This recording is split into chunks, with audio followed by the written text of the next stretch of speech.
Bueno, mi nombre es Mario González Montaner, soy de la ciudad de Santo Tomé, nací en Santa Fe, pero viví casi toda la vida en Santo Tomé. Después de ahí, en el año 2010, decidimos con la familia trasladarnos a la ciudad de Sauce Viejo, que está ahí a 10 kilómetros de Santo Tomé. Y bueno, y desde ese tiempo estamos viviendo así. Yo fui tripulante del destructor Piedra Buena en el año 82. Fue el primer pase que tuve después que salí de la escuela. Antes de eso, Mario, ¿ingresás a la Armada en condición de conscripto o de personal de cuadro? Bueno, yo en realidad había tomado cuando era pibe la imagen de un tío que tenía en la Armada, el tío Mingo, Emilio Rivera. Bueno, él me marcó, yo era hijo de padres separados y medio como que a él lo tomé por esa parte, ¿no? La imagen paterna. Y cuando venía traía regalos, me acuerdo que para una Navidad me trajo de regalo una pistita de carrera que la había comprado en Japón. Y bueno, yo quería tener la edad para poder ingresar a la Armada y viajar. Pero bueno, lejos de eso, la realidad fue otra. Pero bueno, ingresé en el año 80 con 16 años. Nos toman un test para definir qué especialidad íbamos de acuerdo al intelecto, a lo que sea. Bueno, a mí me toca electrónico. Yo comienzo 6 meses de electrónico, pero en el camino se filtra que yo soy sobrino de, en ese momento, un oficial de la misma escuela. Y bueno, ya los superiores me empezaron a mirar con otra mirada. ¿Condescendiente o...? No, totalmente todo lo contrario. Desde ese momento empecé a bailar, como se decía en ese momento, flexionado mal para acá, para allá, porque, bueno, pensaban que yo iba con cuentos contra ellos. Nada que ver, nada que ver. No. Yo a mi tío lo veía por ahí en Santo Tomé cuando viajaba un fin de semana o cuando salía Franco, las pocas veces que salía Franco, porque también en ese momento agarré cierta rebeldía, me puse bastante rebelde, incluso pedí la baja porque me acobardaron con tanto... Pero bueno... ¿Durante los primeros años fue esto? ¿Vos entraste con 16? Eso fue en la escuela de mecánica, a los 6 meses pido la baja, mi tío me hace reflexionar, me dice, no te podés, ¿cómo te vas a ir de baja ahora? ¿Qué vas a hacer en Santo Tomé? ¿Qué estás criado? Yo estaba, en mi casa repartíamos vianda, mi abuela cocinaba, mi vieja repartía, y bueno, esa era mi historia. Yo trabajaba en una farmacia de cadete antes de ingresar a la Armada y bueno, esa era mi vida. Estudiaba hacía el secundario en la nocturna y bueno, cuando él me hace reflexionar esto, yo digo, no, voy a seguir, y me ofrece si quería cambiar de especialidad. Entonces yo le digo, yo quiero una especialidad, quiero ser radarista como era usted. Era un año en la escuela de mecánica, o sea, me quedaban 6 meses nada más en la escuela de mecánica, y a fin de año me iba de pase a Puerto Belgrano, que ahí se hacía el segundo año de estudio, de capacitación, que ya era un poco más realista, porque ahí ya se trabajaba con, ¿cómo te puedo decir?, pantallas que simulaban submarinos, y ya más a la especialidad, a cómo tenía que poner una proa el barco para atacar un submarino, todas esas cosas. Bueno, que esa era en realidad Bueno, termino el curso a fin de año, me voy de pase y bueno, el primer pase es el destructor Piedra Buena. El destructor ¿Año Piedrabuena, más o menos que ingresás como parte de la dotación de Piedrabuena? yo hago todo el 81, el segundo año de estudio en Puerto Belgrano, y en diciembre, fines de diciembre del 81, voy designado de pase al destructor. Bueno, ahí como contaba Hugo Fernández, que era camada mía, es camada mío también, que estuvimos juntos ahí,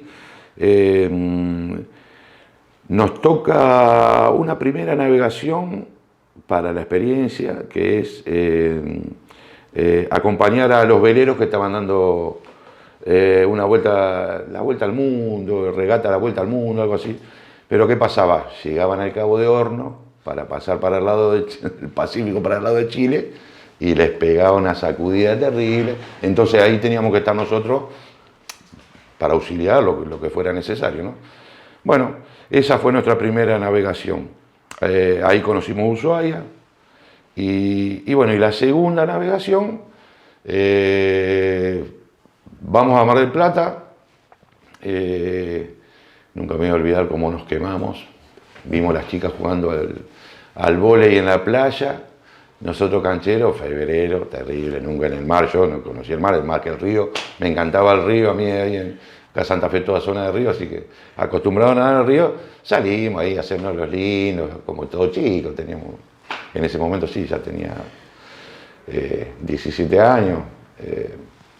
Y bueno, salimos a jugar y estaban las chicas jugando al vóley. Y podemos jugar, podemos jugar.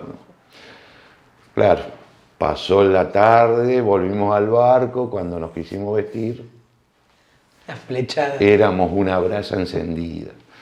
Bueno, me acuerdo que queríamos ir al boliche a la noche y no nos podíamos vestir. La camisa era una lija, no era tela, era una lija lo que nos poníamos.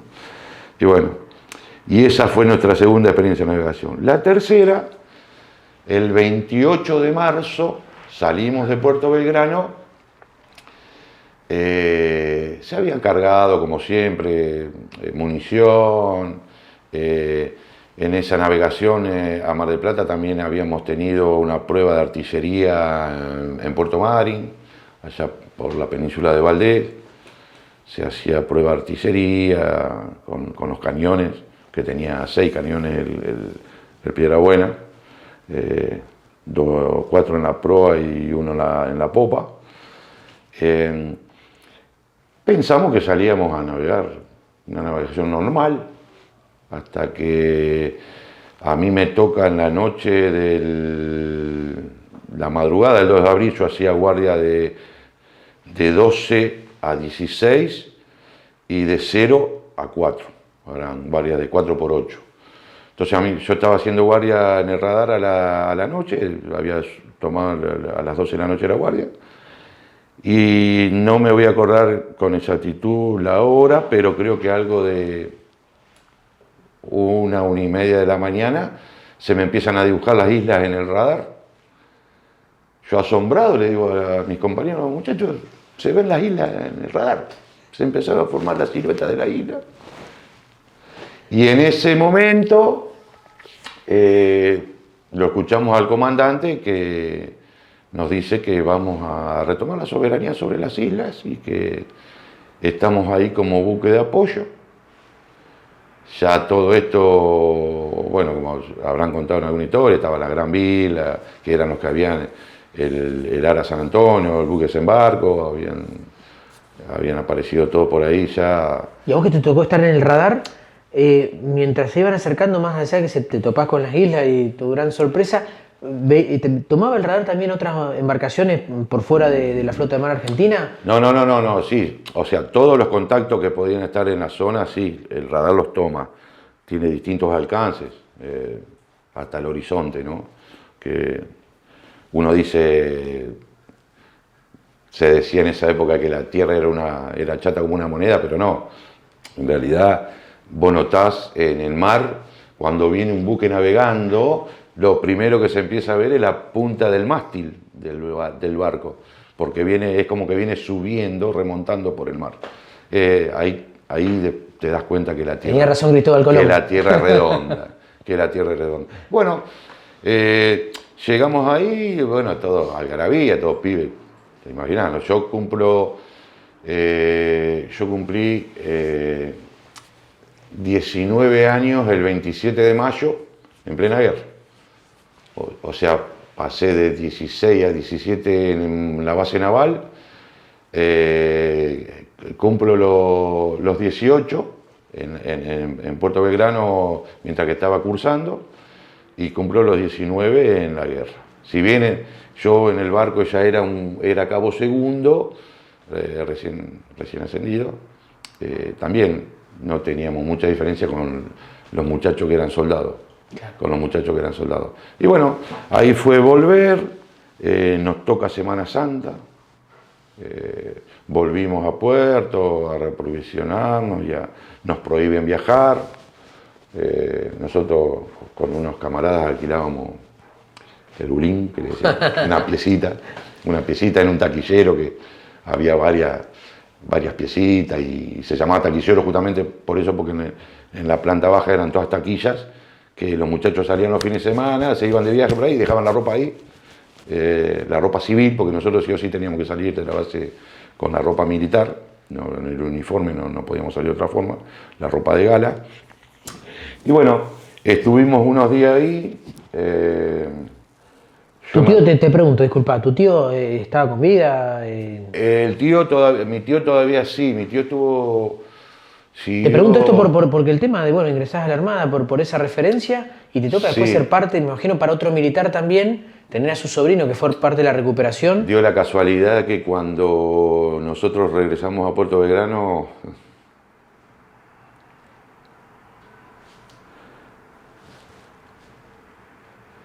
él me fue a saludar.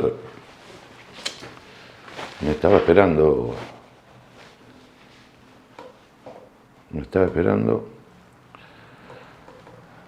el orgullo de la familia.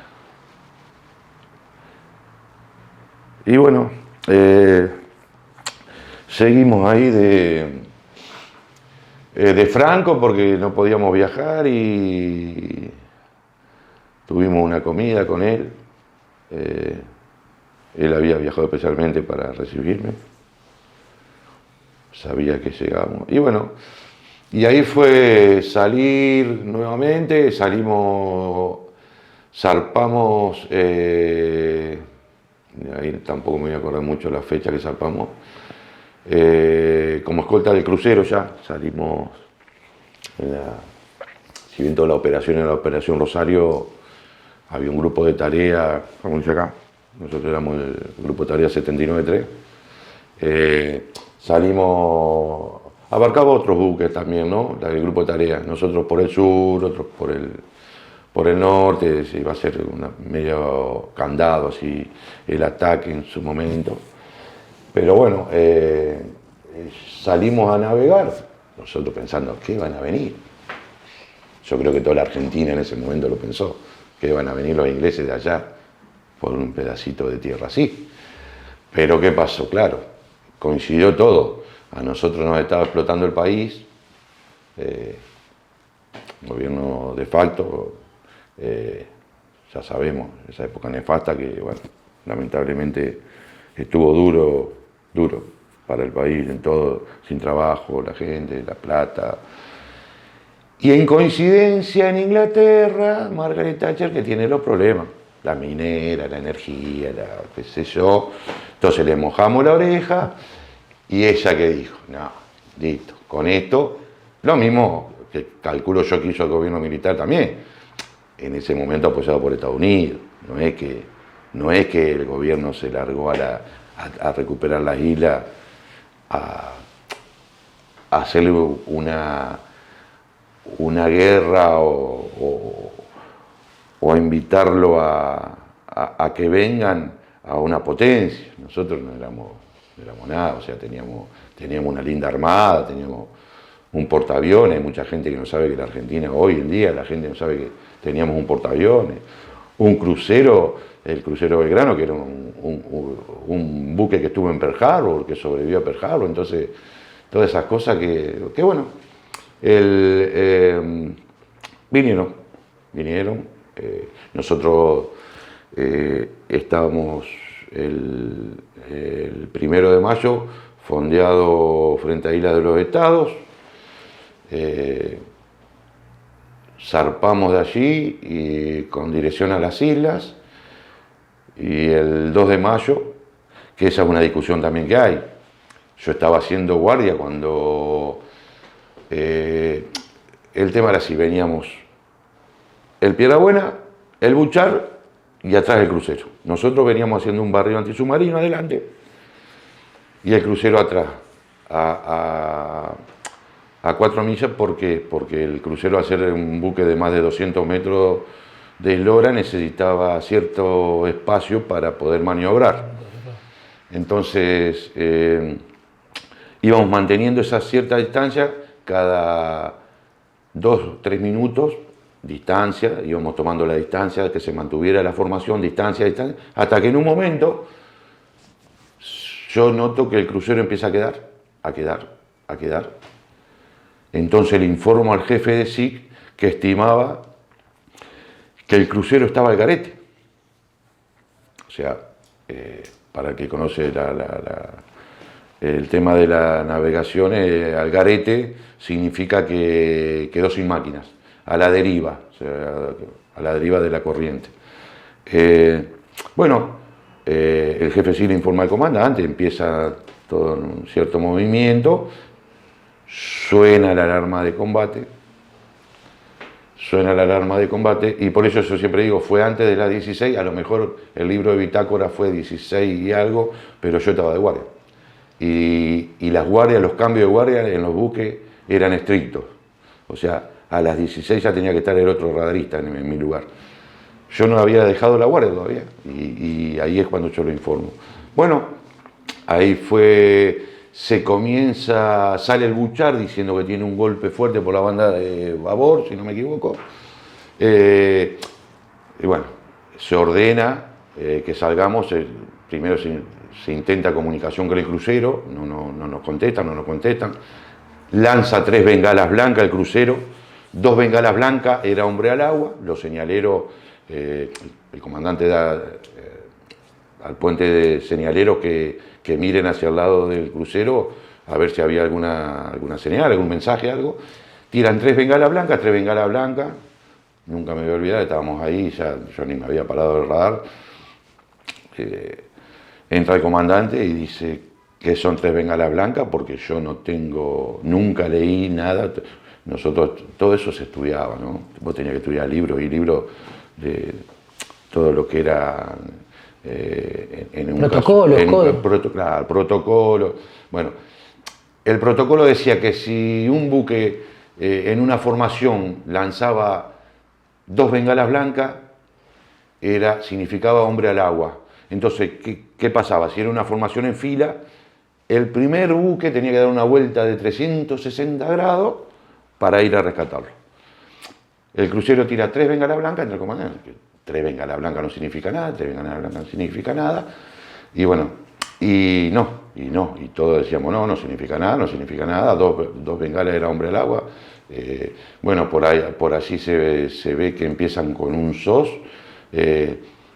El comandante ordena evasión antisubmarina, porque ahí sí ya no hubo duda de que entre el golpe del Buchar, la parada del crucero, y bueno, ahí salimos haciendo, como te decía, evasión antisubmarina, que es lo que dictaba el protocolo. No sé, algunos dicen, otros no, que había como una orden de no volver. Pero bueno, eso después nos quedó la duda a nosotros. Nunca se lo pregunté al comandante en las reuniones que todos los años tenemos con el barco. Nunca se lo pregunté si fue así. Lo que sí me acuerdo, claro, porque nosotros teníamos parlantes en el SIC, que también aparte de plotear barcos y todo eso, nos comunicábamos con otros barcos, con los SIC de otros barcos. ¿El SIC qué era? El SIC es Central de Información en Combate. O sea, nosotros nos comunicamos de SIC a SIC en los barcos.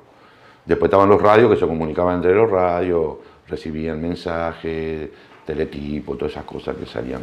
Eso eran los radiotelegrafistas, que había ahí. Nosotros teníamos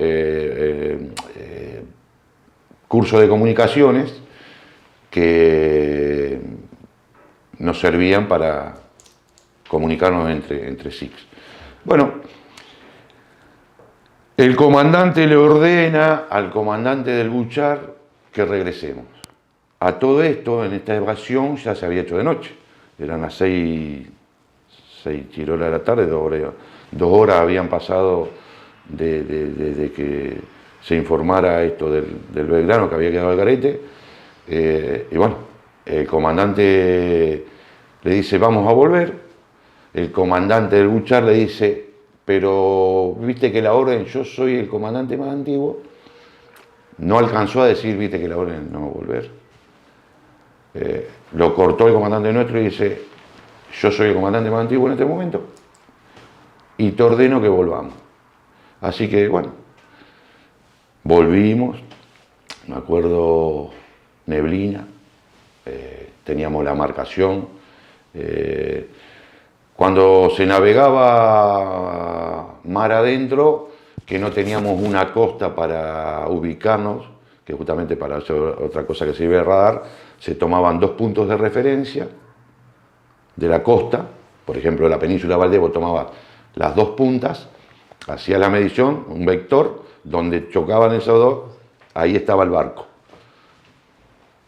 Y si no, teníamos un navegador satelital, que para el navegador satelital hace una pantallita, unos números anaranjados, que era latitud, longitud, íbamos a la carta náutica y ahí marcábamos donde estábamos latitud, longitud.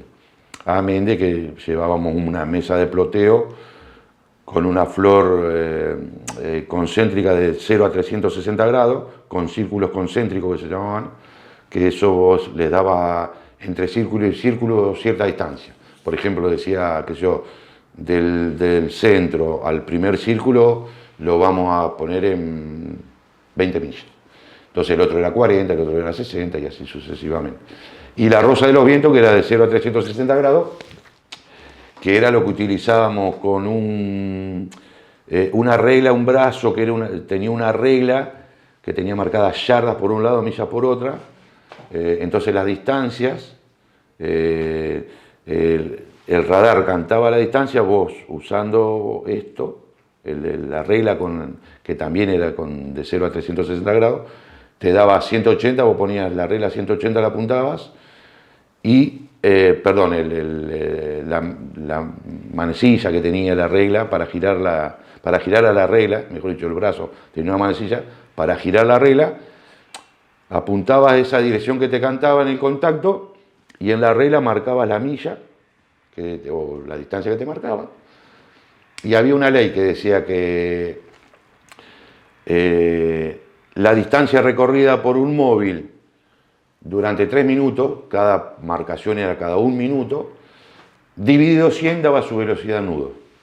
Esa era la... Era oficio. Esa era todo matemática, por eso yo amaba lo que hacía, porque si bien, como decía hoy, era bastante de fondearme, como le llamábamos en el barco, por ahí me tenían que buscar Montaner, ¿dónde anda Montaner? Bueno, pero cuando tenía que estar, tenía que estar. Eso olvídate, la responsabilidad, más ahí, en ese momento. Nosotros éramos los ojos del barco, así, los radaristas, el radar son los ojos del barco. Bien, salen al encuentro entonces de las balsas. Salimos a la zona donde habíamos tenido el último contacto de crucero, y sirenas, neblina, veníamos con el Buchar con sirenas, pero se sumaron otros barcos a la búsqueda. Los primeros en acudir fuimos, por supuesto, nosotros que estábamos ahí, el Buchar y el Piedrabuena. Llegamos a la zona, nada, quemaban reflectores, se le ponían, eran unos reflectores grandes que se le ponían unos lamparones que se agotaban en, no sé, porque esa no era mi parte, pero alcancé a ver, no sé si en 5 o 10 minutos duraban, tenían una potencia terrible, pero había neblina, o sea, nada. En los radares no aparecía nada, no aparecían contactos, no, nada. Para cómo teníamos que emitir, estábamos en silencio de radio, estábamos en silencio de emisión, o sea, se hacía una vuelta de radar cada 5 minutos, 10 minutos. ¿Y por qué tomaban esa precaución? Bueno, justamente por los contramedidas de algún barco inglés que anduviera en la zona. Te detectaban la emisión y te entregabas con la emisión del radar. Bueno, ahí llegó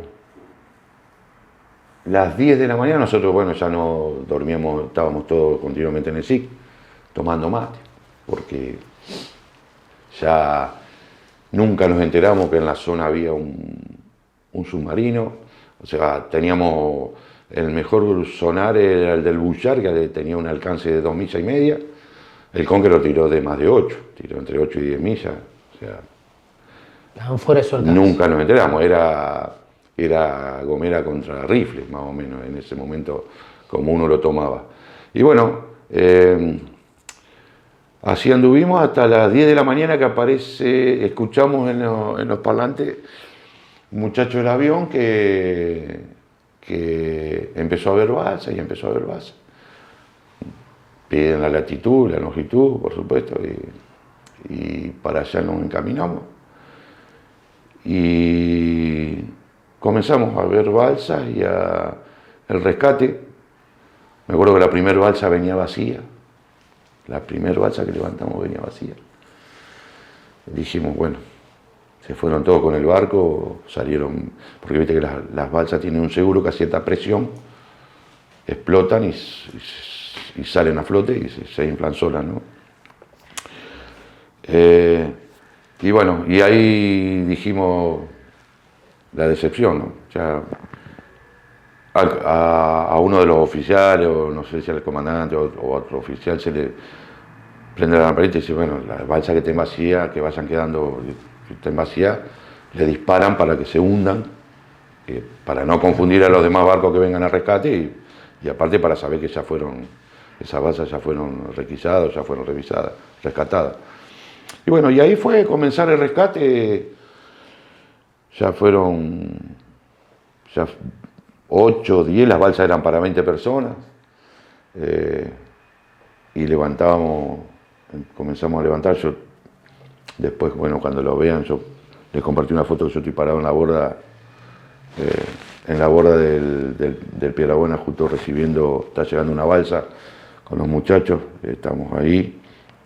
Y bueno, después sí hay mucho, en las redes, mucho tema de fotos y qué sé yo, pero esta fue una personal que me la sacó un amigo de arriba de una escalera, al lado del puente del barco, me sacó justo la foto de ahí. Era uno de los pocos que tenían cámara, porque yo cámara, que iba a tener cámara, nunca.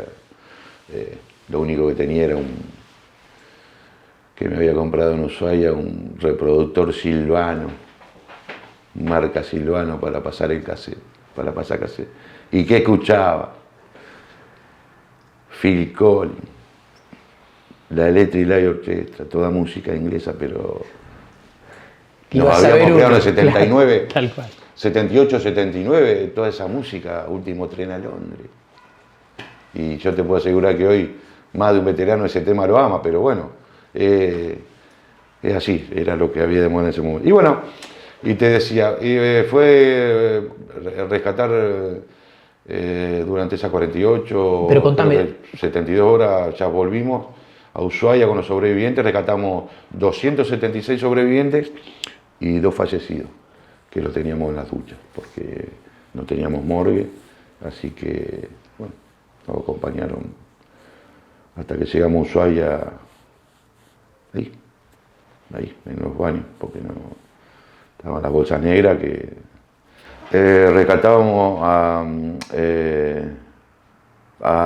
unos chicos que habían hecho el curso en el CIAO, porque había soldados que se les daba la posibilidad de que hacían en realidad el curso de comunicaciones, para después, ahí va el Gordo Meca, que yo te contaba, que lo escuché a un camarada en una de las entrevistas que lo nombraba, y que era, bueno, que no terminé te lo estaba contando hoy, o sea, nos encontramos con el Gordo unos días antes de zarpar, él estaba en el crucero y me dice, Mario, vos sabés que tengo miedo, dice, porque cargamos mucha munición, dice, en el barco, y no sé a dónde iremos, porque a dónde iremos a navegar. Le digo, no, le digo al gordo, no te hagas drama, gordo, seguramente van a salir a hacer prueba de artillería, como salimos, pero mirá que cargamos mucha munición, me dice.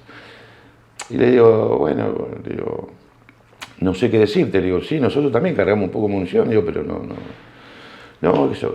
Y ahí fue la última charla que tuve con él.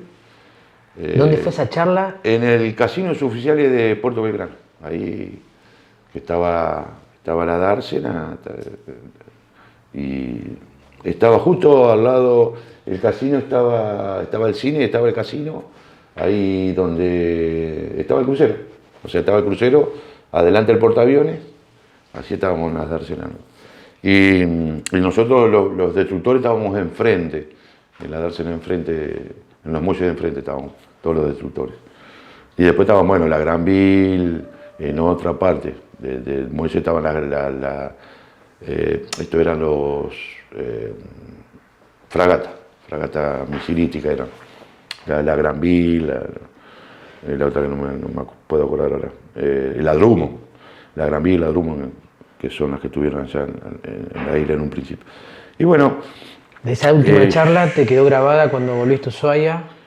Yo me acuerdo que cuando volvimos a Ushuaia, que al tiempo empezó a aparecer en las teletipos, Telam era el medio, ¿no? Me acuerdo que agarro listado yo para buscar que no hubiese ningún conocido, y bueno, y ahí se fue un camarada mío, radarista, que habíamos estudiado juntos, Fernando Dorgambide, y bueno, y el Gordo, y Colombo y Miller, que eran de Esperanza, que todos chicos que yo los había conocido porque habían estado haciendo el curso ahí en el Chao conmigo, o sea, nos compartimos, dormíamos juntos en el cuartel base, y la verdad que choqueante. La mamá, es más, ahí está esa historia yo siempre la cuento, que los papás al Gordo lo esperaron a Adolfo. Lo esperaron, la mamá todos los domingos ponía en la mesa, todos los días. Los domingos, mejor dicho, todos los días le ponía en la mesa, y los domingos le hacía la comida que a él le gustaba, porque pensaba que iba a volver y bueno, nunca volvió. Además, fallece así la mamá, el papá en un momento termina medio como perdido, salieron a buscarlo porque se perdía y se iba. Y bueno, esa es una de las tantas historias, ¿no? De cuántas familias mecas habrá habido cuando volvimos. Y llegamos, bueno, yo me voy a ver a los heridos, a los chicos que subían quemados, por supuesto. El fueloil, creo que era el combustible que usaban los barcos, se incendió, y muchos muchachos prendieron fuego. Y a uno de los muchachos que veo es un soldado que era de Buenos Aires, el chico, y me dice, mirá Mario, dice, mirá cómo estoy, dice, mirá cómo estoy todo quemado. Lo tenían envuelto en unas cosas de amianto, sí, amianto, creo que era para las quemaduras, unas telas de amianto, ¿no? Y yo me acuerdo que le digo, quédate tranquilo que por lo menos volvés a casa. Le digo, volvés a casa. Y después el otro tema que yo siempre digo, ¿no? Siempre se crearon ciertas discusiones entre el muchacho que estuvo en la isla, el muchacho que estuvo en el barco, el muchacho que estuvo, ¿viste? En los aviones, el hombre que estuvo. Yo digo siempre, yo nunca me voy a comparar con el camarada veterano que estuvo en la isla, porque la guerra para ellos, para una parte de ellos, fue más cruda. Así como el muchacho que te cuenta que dice, nosotros nos dejaron de guardia acá en la isla y nunca tiramos un tiro, nunca nos tocó enfrentarnos, le digo, qué suerte, nunca nos tocó enfrentarnos con ningún inglés, ni con... es más, nos enteramos porque nos vinieron a avisar que se había terminado todo, el 14 de junio. Yo no me comparo con los muchachos que tuvieron en la isla, pero lo que sí, cuando se arman esas discusiones, uno tiene que dejar en claro que en el crucero los tripulantes no pudieron levantar las manos para rendirse, que era una ventaja que por ahí sí que se podía tener en un enfrentamiento cuerpo a cuerpo, que uno podía levantar. Ahí no, ahí fue sin aviso, 323 que quedaron ahí. Y bueno, y después de todo esto... ¿Qué tipo de operaciones continúa siendo el Piedrabuena como radarista? Bueno, yo creo que para la Armada, en lo personal, ¿no? Después la historia lo confirmará o no, pero yo creo que para la Armada, con todo el tema de que el ataque que tenía que realizar el portaaviones con los aviones en apoyo a los soldados que estaban en tierra, no había viento, no pudieron despegar, andaba un submarino que seguramente era el primero que iba a ir a buscar, aparte del crucero era el portaaviones. Yo creo que ahí, ese 2 de mayo, un poco que la guerra para la Armada terminó porque no había forma salvo los superétenas que pertenecían a la Fuerza Aérea de la Armada, los buques ya no iban a responder mucho, o sea, no era exponerlo. Así que volvimos y nos quedamos haciendo, yo le digo guardia aérea temprana, con los radares en frente de Río Grande. Frente a Río Grande nos quedamos ahí y ahí también hacíamos una emisión cada cierto tiempo para una vuelta a radar para no detectar ningún contacto. Podía venir un ataque al territorio y no avisar. O sea, yo siempre digo el tema de la zona de exclusión. Sí, bien, la zona de exclusión, hay quienes quieren que se considere crímenes de guerra. Yo, no sé, creo que eran dos naciones que estaban en guerra, estaban en conflicto. Que los ingleses en su momento decían, bueno, a 200 millas no se tiene que acercar nadie, eso no quería decir que ellos no te fueran a atacar el territorio. Estaban todos muy tranquilos de este lado, pero en ningún momento dijeron, o sea, Argentina contra Inglaterra. O sea, si tenían que destruir una base, tenían que atacar Puerto Belgrano, una base aérea en el territorio, lo iban a atacar. O sea, no tenían a lo mejor la suficiente autonomía para mandar un avión que venga y regrese. Yo creo que ese ha sido uno de los motivos. Justamente te quiero preguntar sobre eso. Ustedes habían sido parte del grupo de tareas del crucero General Belgrano. Una vez que se repliegan a las cercanías del continente, en ese sector del mar, ¿ustedes comparten estas guardias aéreas tempranas? ¿Vos como radarista lo comparten con algunos otros buques a esas tareas? ¿O queda el Piedrabuena navegando solo? Bueno, quedamos con el Buchar. Hablan de... justamente, mira, yo tuve un encuentro con unos camaradas en Bahía Blanca hace unos días atrás y hablaban de cuando disparó el Buchar. Y vos sabés que esa es una cosa que a mí no me quedó... es una de las pocas cosas de la guerra que no me quedó registrado en el disco rígido, pero lo que sí me acuerdo que tuvimos en una de las emisiones unos pequeños puntos de contacto cerca de la costa, que se informaron y hasta el día de hoy yo no sé qué fueron, porque no era mi tarea el tema terrestre, pero teníamos tropas ahí cerca de los buques. Dicen que en un momento hubo algún grupo de ingleses que llegaron a la costa, pero... Camaradas tuyos del Buchar lo señalan como la operación Mikado, dicen que se hizo fuego incluso desde el Buchar. Se tiró. ¿A qué? No sé. Sé que hacíamos guardia, por supuesto. ¿Y en tu radar vos alcanzaste dentro del Piedrabuena, se alcanzaron a divisar? Se vieron unos puntos que... O sea, puntos chiquitos, que vos decís, no sé, un oleaje fuerte, chocando.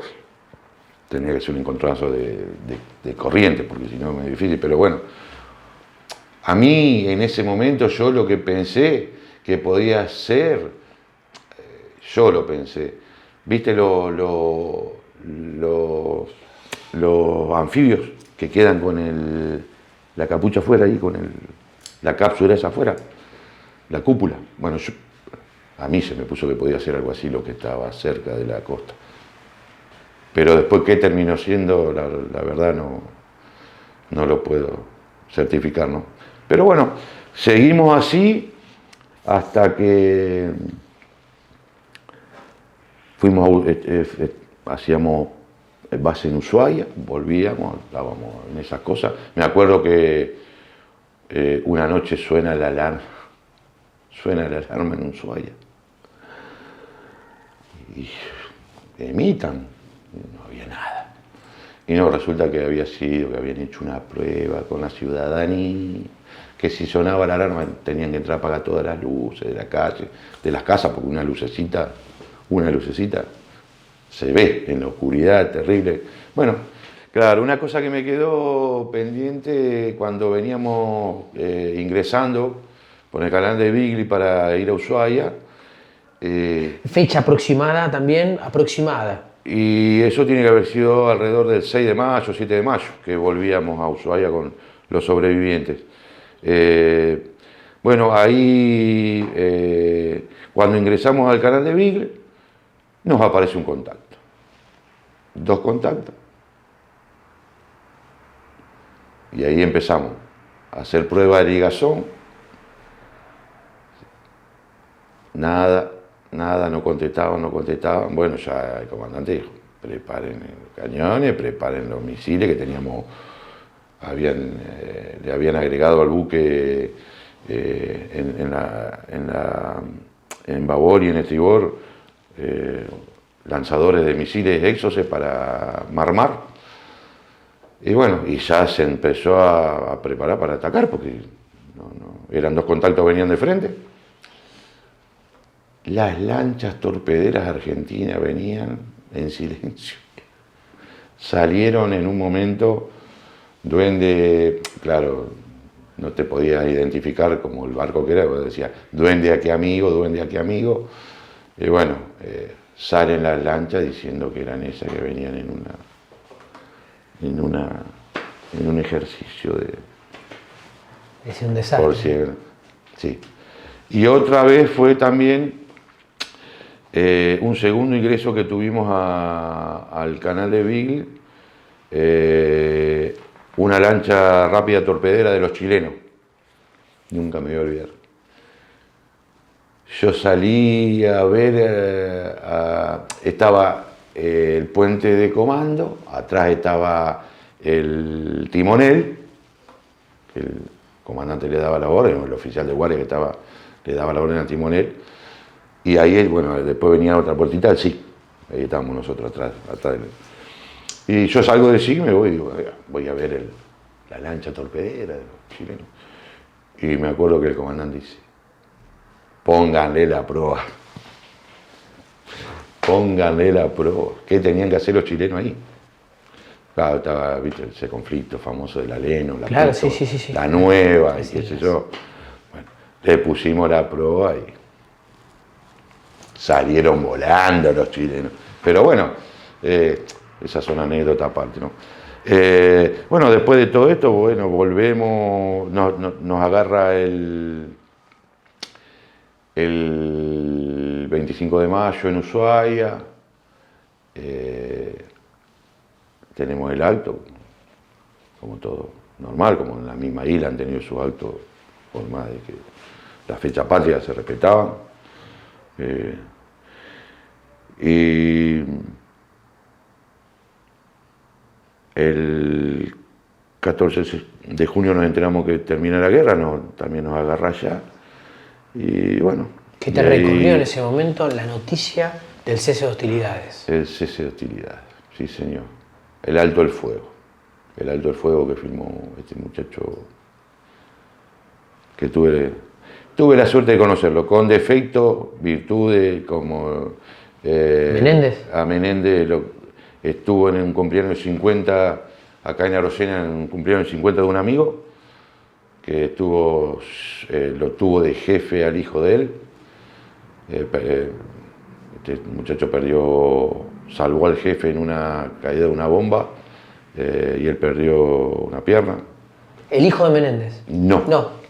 El tema es mi amigo Exiquel se llama, él estaba en ejército y estaba en una compañía que estaba el hijo de Menéndez. Cuando él cuenta siempre la historia, ¿no? Ellos sentían que venía el ruido y pum, pum, y sentían que cada vez demoraba más. Cuando demoraba más era porque estaba viniendo más lejos, o más cerca, mejor dicho, la voz. Los tiempos, iban midiendo los tiempos. Y en un momento cae una bomba, le empuja al jefe de él y a un compañero, y a él la esquila de la bomba le barre arriba del tobillo. Y bueno, ahí estuvo unos días, quedó sepultado, ahí bajo el escombro, no sé, y bueno.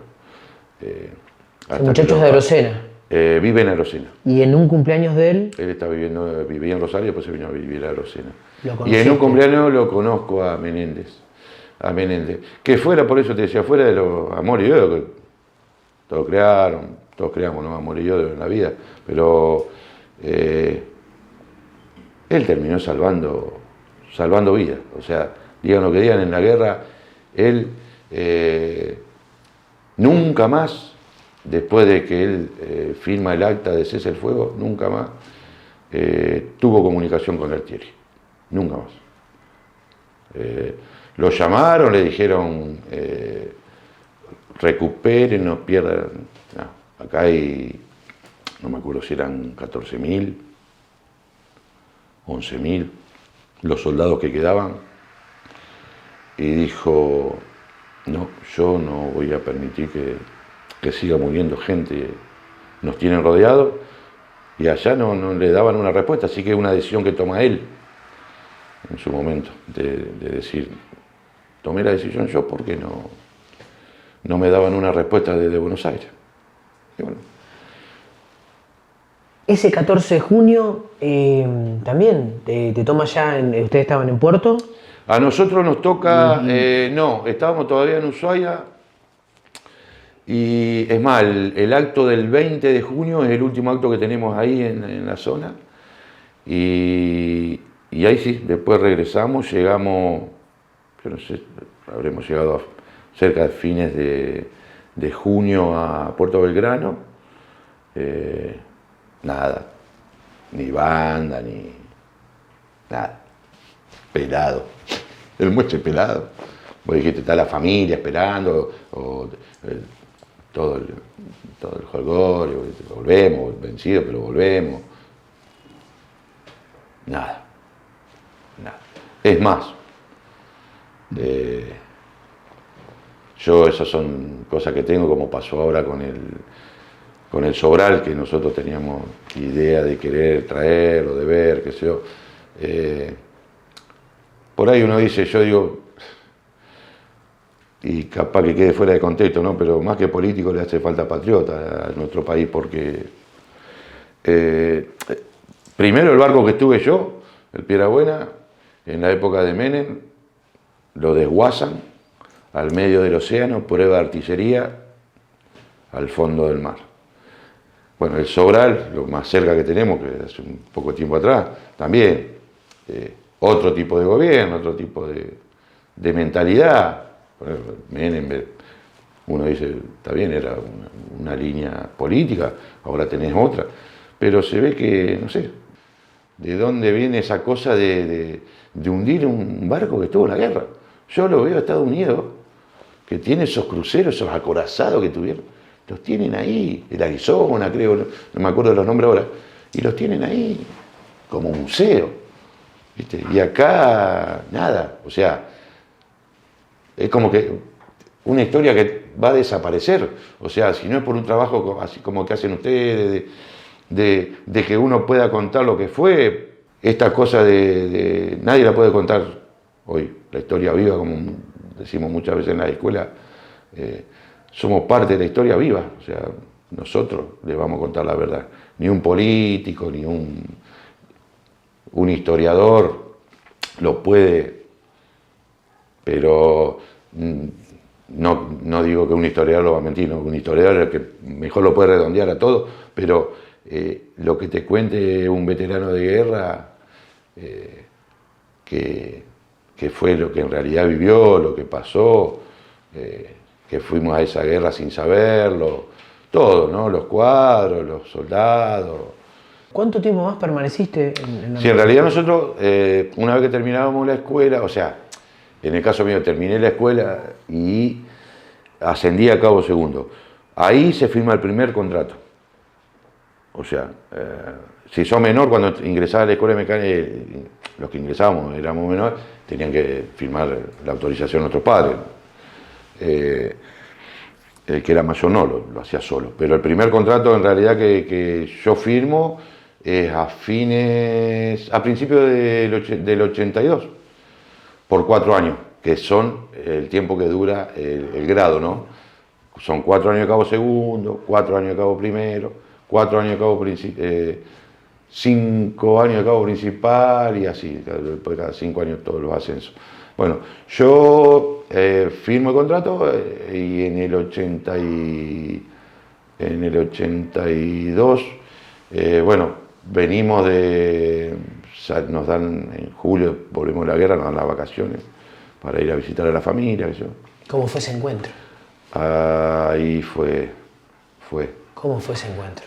Yo tuve una ventaja que lo salteé hoy. Yo en Ushuaia tenía un primo que trabajaba en la municipalidad de Ushuaia. Y cuando llegó el barco, mi mamá también era empleada municipal en ese momento. Ahí fue, mi primo se contacta con ella y le dice que había llegado el barco que yo estaba, había llegado a Ushuaia. Y bueno, ahí la primera visita también que tuve en Ushuaia fue la de él, que me trajo una bolsa de chocolate y cartones de cigarrillo. Y me dijo, mañana si te dejan salir, vamos a ir a la municipalidad y yo te voy a hacer hablar con tu mamá por teléfono. Mi primo. Así que... ¿Te dejaron salir pedí y hablar? las autorizaciones correspondientes, medio salí. Y bueno, y fui y hablé con mi vieja, porque la única vez que nos habían dejado comunicar con la familia en el transcurso de la guerra, el conflicto, fue el barco estaba en Ushuaia ahí en el puerto y comunicaron a la línea fija, conectaron a la línea fija de teléfono para que 1 minuto teníamos para decir que estábamos bien, no decir dónde estábamos, no decir cosas, ¿viste? Es más, ahí yo en Ushuaia mismo, por el tiempo que estuvimos, yo recibo una caja que me manda mi vieja con ropa, que yo le había pedido ropa para salir franco, qué sé yo, y nos llegan cartas. Bueno, ahí me llega una carta de mi señora también, que era vecina, le vendía productos de cosméticos a mi mamá, y bueno, mi mamá le dice, no le quería escribir una carta a mi hijo, qué sé yo, bueno, ¿para qué le hizo escribir esa carta? 43 años hace que estamos que estamos ahí juntos. Y bueno, 40 de matrimonio. Y bueno, cuando abro la carta, nos empezamos a asombrar, empezamos a abrir las cartas, venían censuradas las cartas, venían tachadas con fibrones negros. O sea, claro, la tropa no tenía que decaer, entonces vos no podías leer que te extrañaban, que te esperaban, que hacían tu comida favorita, nada. O sea, con eso la tropa debe decaer. Así que bueno, venían las cartas censuradas. Y vos sabés que yo, Francisco, no guardé nada de todas esas cosas. Nada guardé, no. Ni las chapas identificatorias, ni nada guardé. Nada. Es como que pasó, éramos pibes, cumplimos con la patria,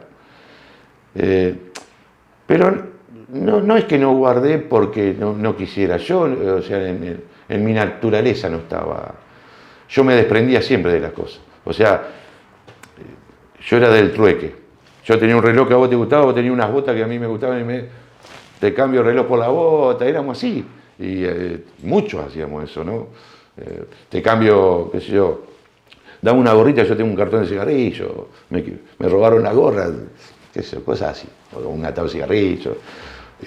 El trueque, el famoso trueque, eso lo teníamos siempre. Después de llegar a casa, después de estas cosas,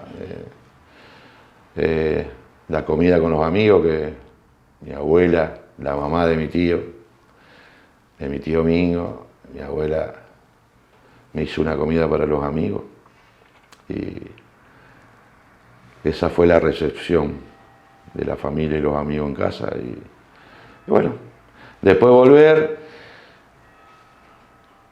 volver de 15 días, 2 semanas de haber disfrutado de la civilidad, a todo eso que perdimos, ¿no? El boliche, el ir al cine, que era lo normal, que cualquier chico de nuestra edad era lo que quería, ser mayor de edad para ir a ver las películas prohibidas, Pero bueno, nos tocó esto y con orgullo nos tocó. En esa cosa, ¿no? De que a medida que fueron pasando los años, nos fuimos dando cuenta. No teníamos idea, no tomamos dimensión de lo que habíamos vivido. Entonces, ¿permanecés en la Armada hasta cuándo? O sea, no tuviste una vida prolongada dentro de la Armada. En el año 84, bueno, yo pongo mi fecha de casamiento y el comandante, bueno, salíamos a navegar, justo teníamos una navegación, entonces me dice el comandante, para la fecha que bueno, ya habíamos preparado las tarjetas de invitación y las cosas, me dice que no, justo para la fecha teníamos que salir a navegar. Yo en ese momento estaba de pase en un barreminas, después del portaaviones, después del Piedrabuena. En el 83 me fui de pase al barreminas Neuquén. Bueno, justo coincidía la fecha que habíamos decidido para casarnos con que te daban una licencia por matrimonio como en cualquier trabajo. Bueno, salíamos a navegar, yo era uno de los únicos 3 radaristas que estábamos en el barco, así que no se podía. Tuve que suspender el casamiento, bueno, después el barco me regaló una semana más, aparte de lo que me correspondía, una semana más en reconocimiento, por toda la molestia, qué sé yo. Y bueno, y ahí, llegando a fines del 84, ya pido la baja. ¿Y a qué te dedicas después de pedir la baja de la Armada? Después que pido la baja, bueno, empecé a hacer de todo. Un tiempo estuve con mi suegro que tenía un taller de trizada, bueno, atendía el taller, ahí le daba una manito. Después estuve de peón de albañil, trabajé en una fábrica de jugos. Y eso hasta el año 86, fueron pasando todos esos trabajos hasta el año septiembre del año 86, que te decía, mi vieja laburaba en la municipalidad, Santo Tomé. Y bueno, si bien no se me consideraba veterano de guerra por haber sido cuadro, en las leyes no éramos, los cuadros no éramos veteranos de guerra en ese momento. El intendente que estaba en ese momento, mi vieja lo va a hablar y le cuenta cómo es la historia, que yo me había venido de baja, y bueno, y en septiembre del 86 me llaman de la municipalidad que me tenía que presentar a hacer los papeles en la oficina personal. Ahí ingresé a la municipalidad y fueron 25 años que trabajé en la municipalidad. Así, bueno, te jubilás como empleado municipal de la ciudad de Santo Tomé. Exacto. La otra parte de la entrevista también tiene que ver sobre tu vinculación con el centro veterano acá de la ciudad de Santa Fe, y lo que le preguntamos a todos, cómo fue también salir al encuentro y de otros camaradas con los cuales habían compartido experiencia, y de los que no habían tenido experiencia directa de haber compartido algo específico durante la guerra, pero también tenían su misma condición y tenían que organizarse porque la cosa estaba complicada. Bueno, ¿Cómo fue ese encuentro? Mirá cómo son las cosas. Yo hoy, a partir de abril, yo soy miembro de comisión del centro y como secretario, ¿no? ¿Y el presidente quién es? Adolfo Seehofer, que era conscripto en el barco que estaba yo. No lo habré hecho bailar, porque te vas a bailar a vos. Nunca. No. La camaradería que existía en la Armada, yo creo que no tiene nada que ver con la camaradería más que estás arriba de un barco. O sea, vivís arriba de un barco, es tu casa. Y somos todos familia, porque con más o menos grado. Y siempre hubo un tema de vos, no, nunca usted venga soldado, no. Siempre vos. Por más que uno tenía un gradito, un grado, siempre fue tutearse, ¿no? Nunca. Teníamos toda la misma edad, aparte. Por ahí había alguno, viste, que le dieron una jineta y se ponía contento y ya se sentía. Pero bueno, ahí la mayoría éramos todos así, ¿no? Así que hoy con Fito se encuentran. Y hoy con Fito estamos, sí, acá en el centro de combatientes, de soldados combatientes, estamos en la comisión y bueno. Al principio, cuando se forma el centro, los cuadros no eran permitidos. O sea, y lo respeto, como respeto, yo siempre digo, el soldado... Santa Fe tiene un centro que es ejemplo en el país, porque nuclea a todos. O sea, acá no hay diferencia de grado, no hay diferencia. Somos todos veteranos de guerra, ¿no? O sea, desde el soldado al almirante, al teniente, lo que haya, o un capitán que haya como socio, somos todos veteranos de guerra, no. ¿Qué significa Malvinas hoy en tu vida, a esta edad y después del tiempo transcurrido? ¿Qué significa aquella experiencia? Que fue una experiencia colectiva como nación, pero también una experiencia individual de ustedes, porque les tocó ir a la guerra. ¿Y qué pensás respecto al reclamo de soberanía, de cómo se tiene que seguir sosteniendo y la importancia que se le tiene que dar como política de Estado?